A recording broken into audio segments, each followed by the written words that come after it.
YouTube, welcome into a special edition Dune Spice Wars tutorial brought to you by Monsisek. They asked me a question in a comment about tutorials. How difficult is it to pull assassinations off in a public lobbies? And I started to answer it, and one thing led to another. It was a really long comment. So I figured, why not just take it a step further and do an entire video on it.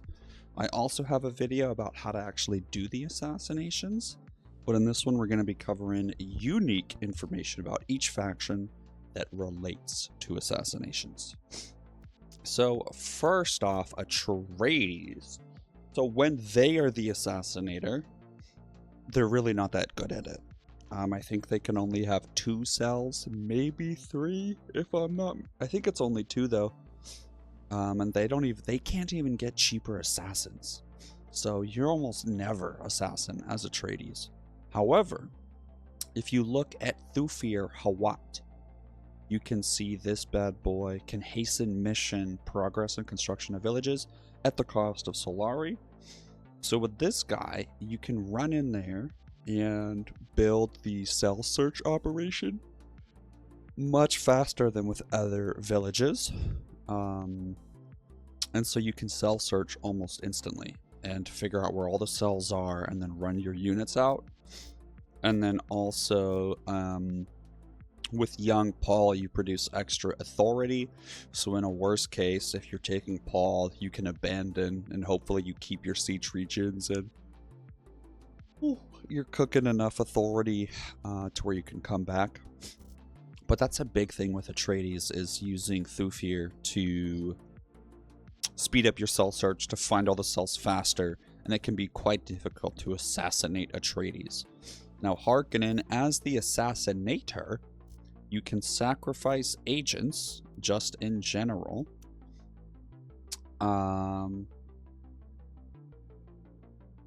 Where is it? To reduce missions cost and preparation time. And then I swear there's some technology that he has, I think it might be a blue tech, where it's like sacrificed agents make it harder to detect or something. But you can almost always get an assassination super high up on your enemies. And it's insane because if he ends up stopping the assassination, you can just cancel it and redo it, cancel it and redo it. If you're really that desperate, because if you sacrifice an agent for the assassination, the cost will go down. And so then if the assassination goes poorly and, let's say it gets detected super early, maybe you just cancel it. And then you try again later and wait until it's not detected until 50% or something. Other things with Hark is that he makes so much intel, by 50 intel from pillaging a village. And also there's a tech where he gets 5 intel, I think, upon killing units in general. Or something like that. As you can tell, I'm super well versed and know everything. So Harkonnen is the #1 assassinator in the game. Now, as a defender, Harkonnen still has an advantage over other factions because, once again, he can sacrifice agents to get the mission faster. So I'm pretty sure he can do that for cell search, so he can get that back much faster. And also, if he abandons a village that he's previously annexed, he can capture it back for 50% of the authority cost. And so all that he has to do is drop his regions. You can't assassinate him. And then he'll be able to recapture them back for 50% the authority cost. So even if he has to choose between death or abandoning territories, it's much easier for them to recover from abandoning all their lands if they need to. Smugglers. So there's this counselor, stack it off, refund 50% of the authority capture cost when a village is lost in any way. That includes abandoning. So if smugglers is ever being assassinated and they have stacking off, they'll also get a 50% authority refund. But this is an authority refund, so if they're maxed out on authority, it's not going to have any really benefit for them because it's going to stay at the cap. Whereas with Harkonnen, it's the village itself, which costs less, which is a little bit different. Now they have Lashon Hara, so faction information levels reduce slower. And also...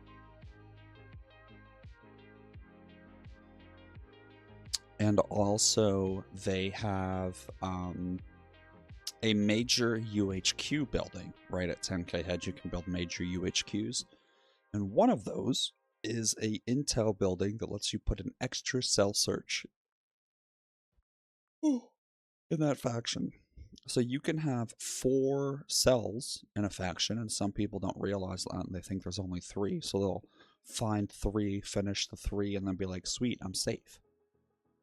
But that's a silly goose move, because even if you find 3 and there wasn't even a smugglers in the lobby, maybe some of those cells were from a faction that's not even assassinating you.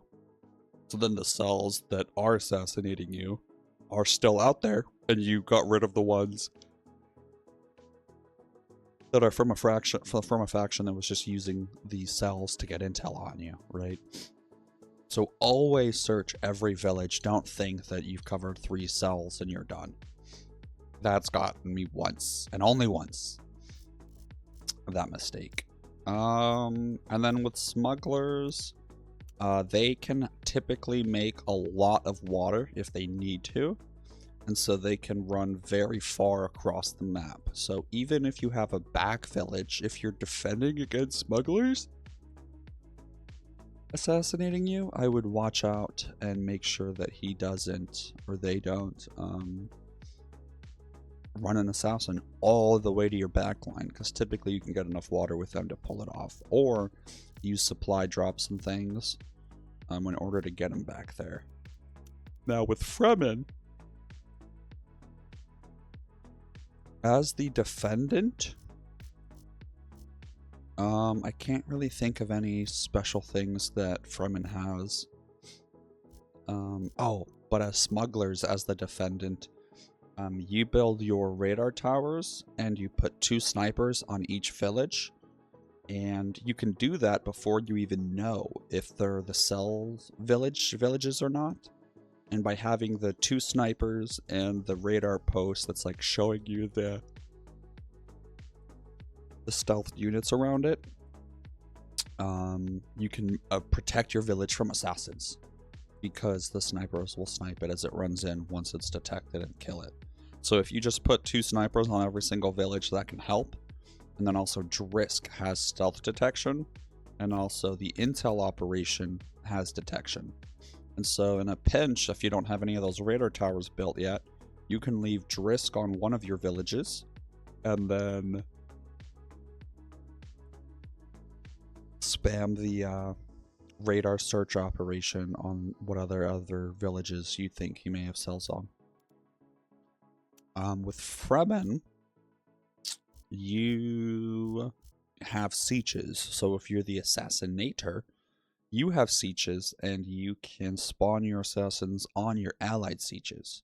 So if you are assassinating this Fremen, you can spawn assassins super far in their backline just by using your allied sieges. And in a pinch, if you don't have enough water or authority, you can swap the sieges that you're allied with. So like cancel an alliance, redo an alliance on a different one, if you're really struggling and don't have them all allied. And you can spawn them all over the map and get some cheeky backline refreshes in. Another thing is you also have worms, which if you have the red tech, your worms can't be seen. So you can also just worm ride a single assassin all super far if you use 2 worms on 1 assassin, you know? So if you're really desperate, you can do that too.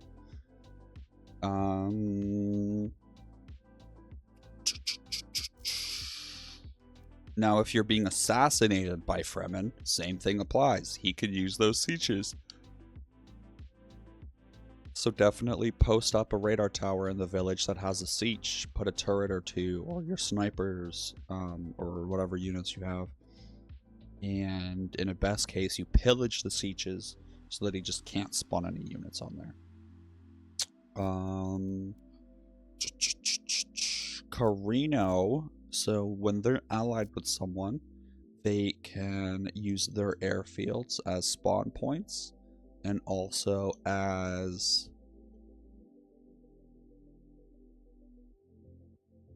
like airfields to fly in their units.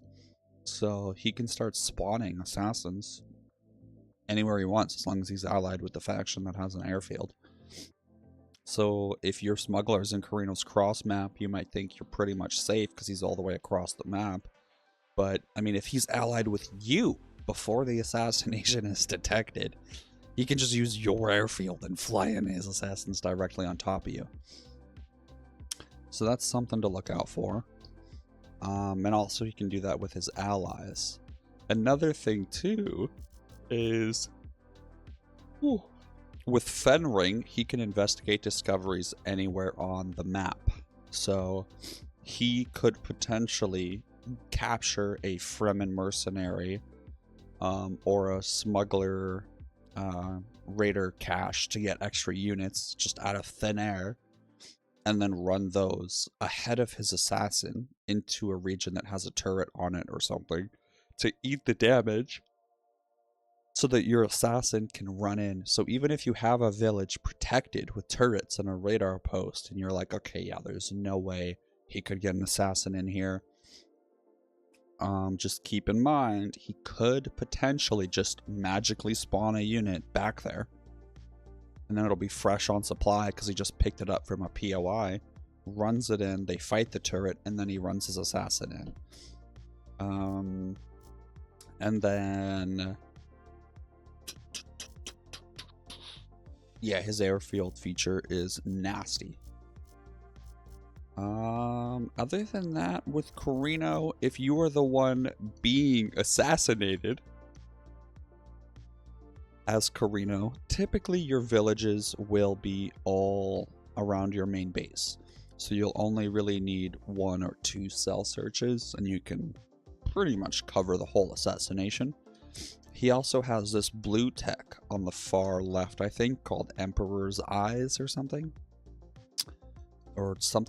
And he gets 3 agents permanently in anti-assassination slots.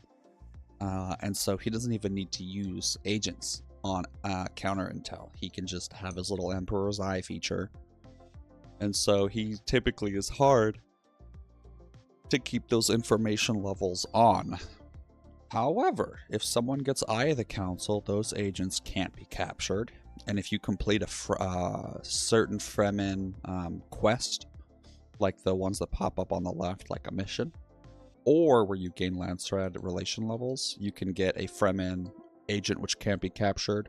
Or if you ally a siege, that gives you the 2 Fremen agents that can't be captured. That is a way in which you can maintain 3 agents on Carino without them being captured due to his counter intel. But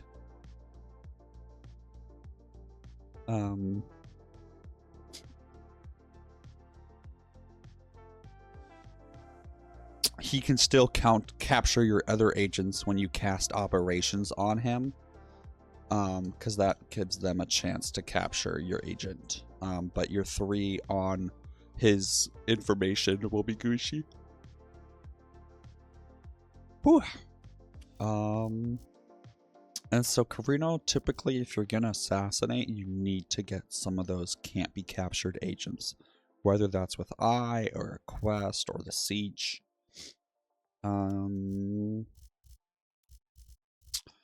ECAS. So as the assassinator, I don't think I've ever tried to assassinate someone as ECAS. So I don't really have any data for you there. I'm pretty sure it's the regular. Ooh. You know, you can have 2 or 3 cells. I forget which one it is. But that's really it. They don't have anything special in terms of attacking with an assassination.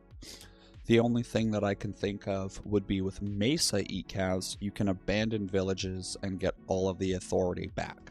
So maybe they annex directly next to you where they have a cell, get an airfield up, they take Ilisa, who's their hero, and if you kill Ilisa on their land, you lose 50 land strat standing. And so if you were to be allied with ECAS, they annex next to you, and you see they have Ilisa, you're like, it's not even worth it to try to fight them. I don't want to deal with that. And you just leave it. Well, maybe they're using that as an outpost to spam assassins right on top of your lands.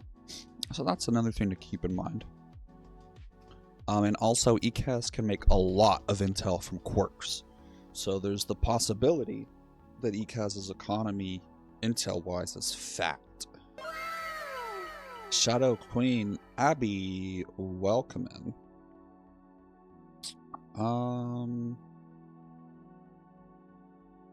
Good morning, good morning.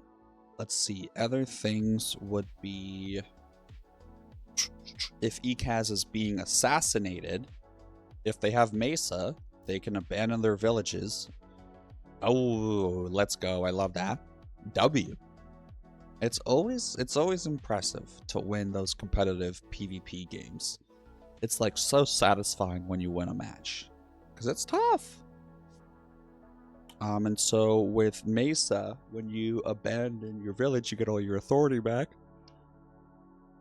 So if you're going to be assassinated, just abandon your villages. Just abandon them. Who cares? You get all the authority back. I mean, I almost exclusively run Sanya Mesa, but most people will take Ebo Sanya or Ebo and Mesa, so whatever. Oh, I like that. I mean, do it. Why not? And then with Vernius, I'm honestly not that familiar with Vernius, except that anytime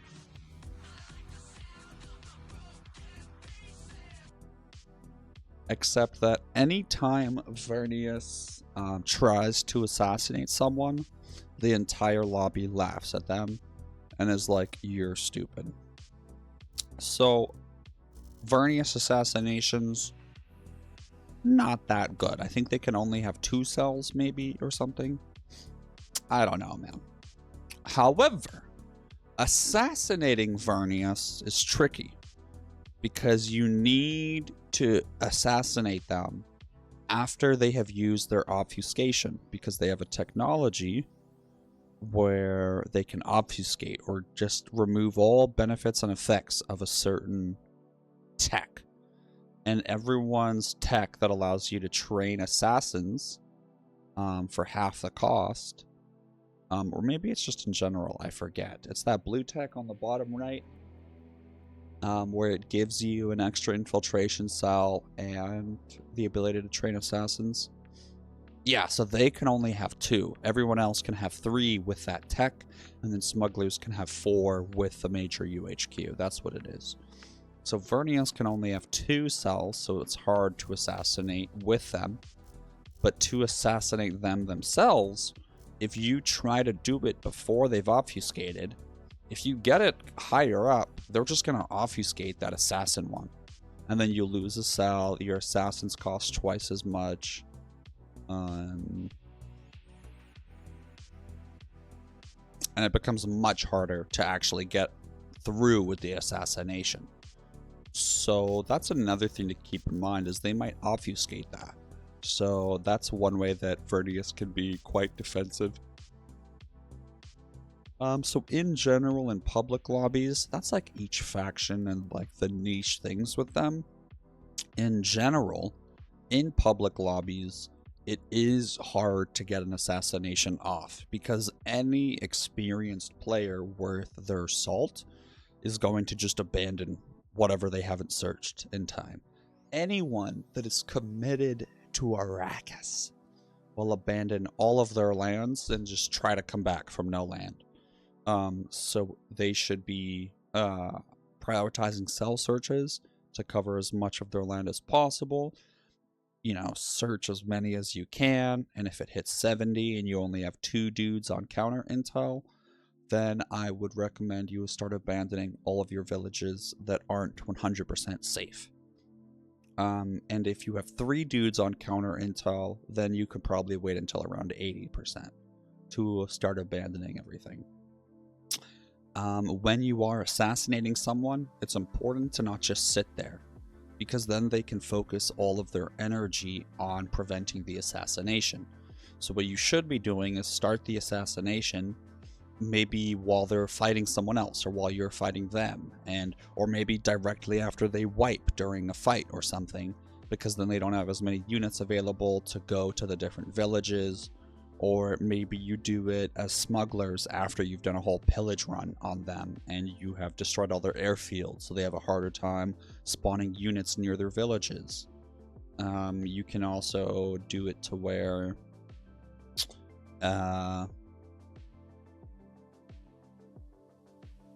if there's a village that has one of your cells in it and they are about to finish searching it and removing your cell, you can attack that village and kill the unit that's searching it, and then you can't put dudes back on a village. You can't like you can't reset your assassination factor by throwing an assassin into a village that you're currently in combat or attacking. And so you run in, kill the unit, kill the airfield, kill the militia, kill the turret, and then run your army away, and then run the assassin in after, if he doesn't just abandon because he's aware that that's what you're doing. Other things would be if he's gonna cell search and you can't get to the unit in time, but you can get one more assassin in. If you know that that last assassin isn't gonna complete the assassination, maybe just assassinate the unit that's clearing the cell and don't reset the factor. Rather just stop that cell from going away, kill the unit, and then try to fly in or get in another assassin before he runs a unit back. Wait, why? Minecraft is great. Why would you not want to play it? I go through kicks. You know, I'll play Minecraft a bunch, then I'll never play it again for 6 years, and then I'll play it a bunch. Other things with assassins would be, if you get the quest from the Landsraad Council, where the elected faction gets 2 assassins, hold on to them, right? Just keep them. If you're Harkonnen, or if you're smugglers, or if you're someone that, or Fremen, who does typically kind of maybe throw in an assassin into their game, maybe prioritize that Landsraad Council standing and hoard your assassins, so you have 2 extra ones on top of the one that you've built before that. So you have 3 assassins fully ready to go whenever the assassination begins. Oh, cute. Other things would be,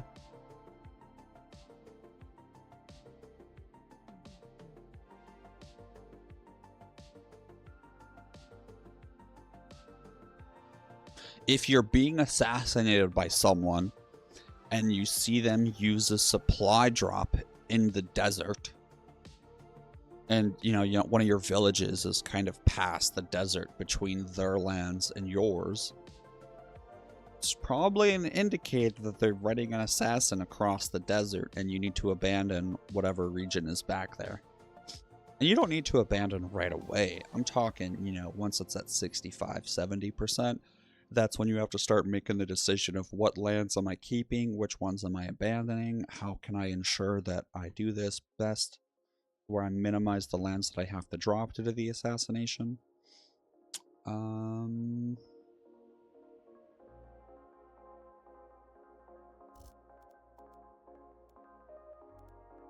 If you're rushing an assassination, like you're getting the tech right away, you're getting your agents on there, etc., maybe don't sign a research agreement with whoever you're gonna be trying to assassinate that game.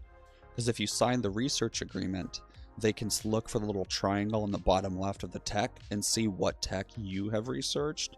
And if they see that you've researched the assassination tech, they're gonna be like, maybe I will throw in another agent or two on counter intel than they otherwise would.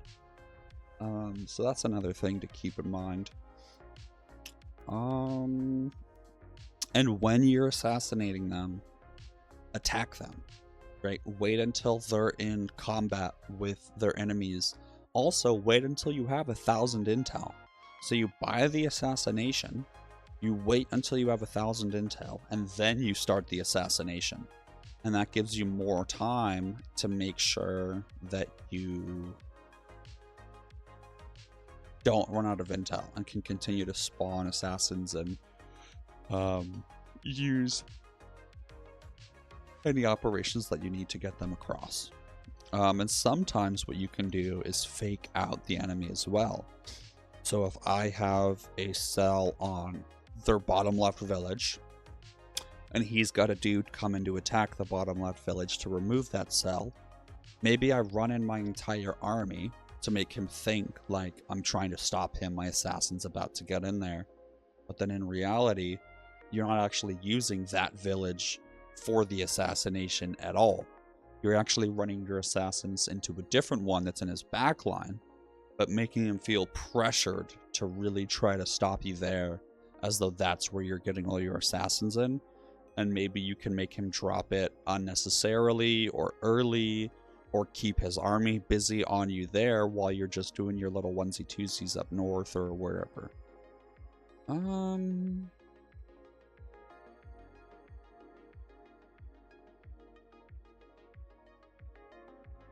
You can always coordinate with the lobby, and if you're starting to run out of intel, but you're assassinating someone that someone else doesn't like, you can always ask them for intel, you know? DM them and say, hey, Fremen, I'm assassinating Carino, or whoever it is. I'm gonna run out of intel though. Can you send me 300, please? And then send them a trade and offer them some Plas Crater money, and maybe they can float your intel enough.